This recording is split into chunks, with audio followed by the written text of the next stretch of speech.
Good morning, Earthlings.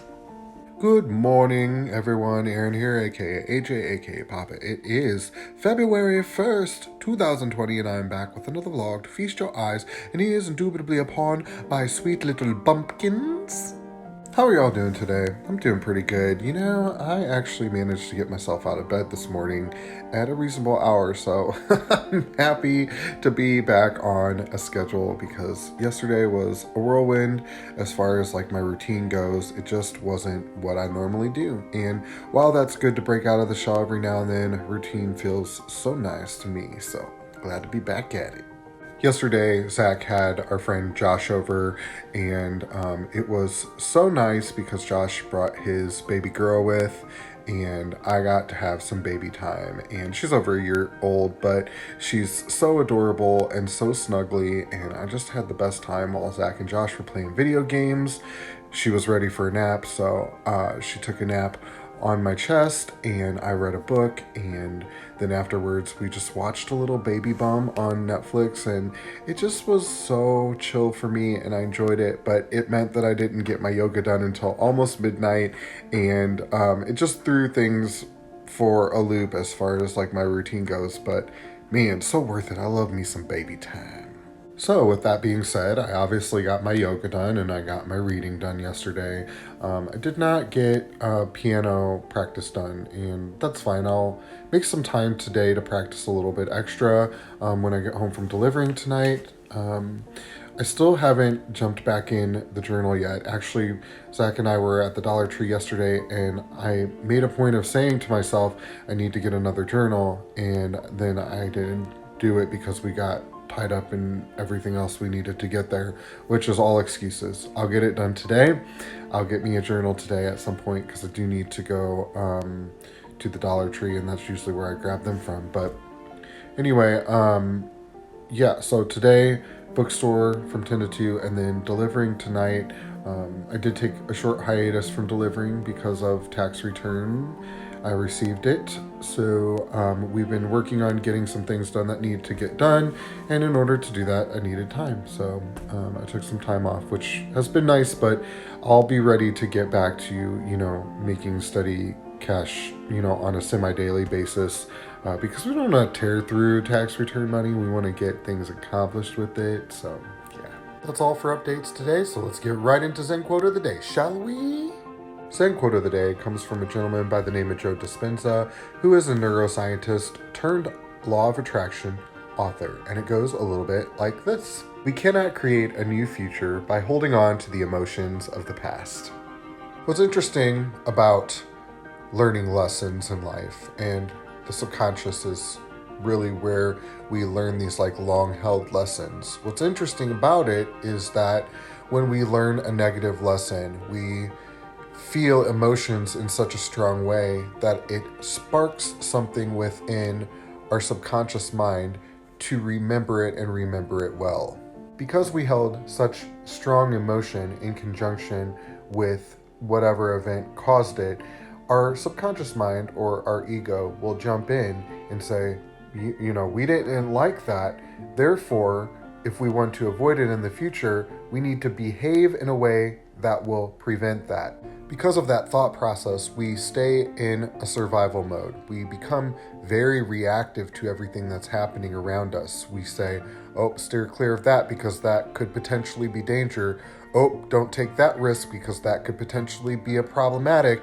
And oh, let's not think that way or be around people we don't know or that we're not familiar with because they could potentially be dangerous to us. What's even worse is that every time that we are encountered with opportunity to grow or encountered with something that we're not familiar with, our mind says, no, this is dangerous to us, and let's recall the lesson that we learned in order to keep you out of danger. And so every time you come across new people, places, or things, or opportunities, or things that are potentially dangerous to your subconscious mind, it recalls whatever trauma it was that taught you the lesson.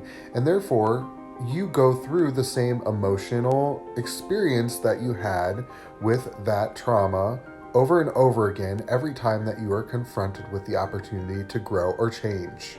When you recognize that, you realize no wonder people are stuck in this time loop. No wonder people are afraid to grow. No wonder why people don't desire massive change or massive action in their life. It requires them to recall past trauma over and over again, and the well-meaning subconscious is just trying to protect us, but in all reality, all it's doing is recalling a significant moment of trauma, and that charged emotional moment only attracts more things that support that already solidified thought process. This is why so many times we make decisions in our life and we are unable to follow through with it, such as, making changes to our diet or making changes to our job or stepping outside of what we normally do and doing something different. So often people will say, well, this year, for the New Year's, my resolution is to lose 50 pounds. And then they go about trying to change everything in their life in order to make that 50-pound weight loss happen. But the problem is the subconscious mind sees that change as danger, and it sees that change as danger for any number of reasons.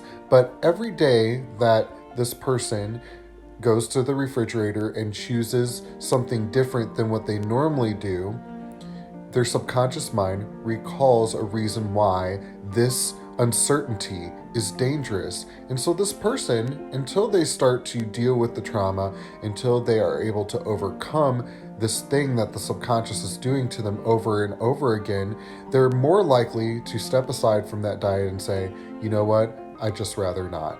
How do we combat this? Well, there's a number of ways. Therapy is huge, guys. I can't tell you how much therapy changed my life, and it's not that you have to do it for the rest of your days, but in order to learn some really great coping skills, it's important. We're not always built with those coping mechanisms. Then there's also just meditation. Meditation is phenomenal. It's definitely the cheapest way to go about it, and it's probably the most effective. It's just a good way of clearing your mind out. And if you can refine the skill to a point where you can clear the mind out when it's jumbled up with too much madness or too much crazy, you can shut it down when it's happening in the moment. And if you're getting really good at monitoring your internal dialogue, when you start having those feelings of, oh, this is dangerous, oh, I think I'm going to quit, something's happening within me that's making me fight or buck this situation, you can go to a meditative state of mind and shut it all down. Exercise is another great way of getting into a meditative state of mind. The repetition of, exercise, and also just like kind of the endorphins that are released when you exercise are really great at just kind of putting you in a better state of mind. And honestly, it just makes you feel better about yourself when you get these kind of things accomplished. One addendum that I will make to this is that, mental health issues are a very real thing. And so a lot of what I talk about is just kind of like controlling your thought process. But we have to recognize too that there are times when a certain person can't control their thought process. There are mental health disorders running rampant in this country in today's day and age. And so it's important that we, if we need to, talk to professionals, get diagnosed, and potentially seek out medications that could help at least bridge the gap for the time being. So don't discount that. If you are having significant mental health issues, it's time to go talk to somebody and get a little help. I know I did it, and some days I think that I'm going to go back to doing it again because it's so tremendously helpful and there's no shame in it. Please, guys, please, let's get rid of this taboo or this stigma with getting help for mental health issue. It is absolutely, without a doubt, the most important thing that you can do for yourself is to take care of your mind. If we have a physical ailment, we go to the doctor and we get it taken care of. There's nothing wrong with doing the same for your mind. So remember, guys, there's no way that we can create a future while we hold on to the raw emotion of the past. So today it's important that if you are hanging on to anything, any trauma from the past, anything that holds you back from just moving forward boldly into the future, today is the day to let it go. Today is the day to say, I'm going to begin to heal over past trauma. I'm going to learn to rise above it and move on. And just the simple action of making a conscious decision that this is going to be what you're going to do will spring things into motion. You know, eventually the subconscious mind is going to have to relent to your will, but you have to be cognizant of it and make a conscious decision to move forward on a daily basis. It really is as simple as making a decision and working towards it every day, guys. And like I said, mental health issues, if you have them, go talk to somebody. But guys, we can make a big change in our life if we just become aware of the fact that there are the inner workings of our mind are playing such a huge part of our reality on a day-to-day basis. And once we get in the mix and stop allowing things to just run on autopilot, we can really make a huge difference in our lives. Guys, I love you very much. I'll talk to you later. Bye. Hey guys, how's it going? I am all finished for today. I'm sitting here with a lovely little lady, my friend's, my goddaughter actually, Emmy. I'm not gonna put her on camera because I just don't think that kids should be on these type of things, but we're sitting here watching Little Baby Bum, which is what's the music playing in the background.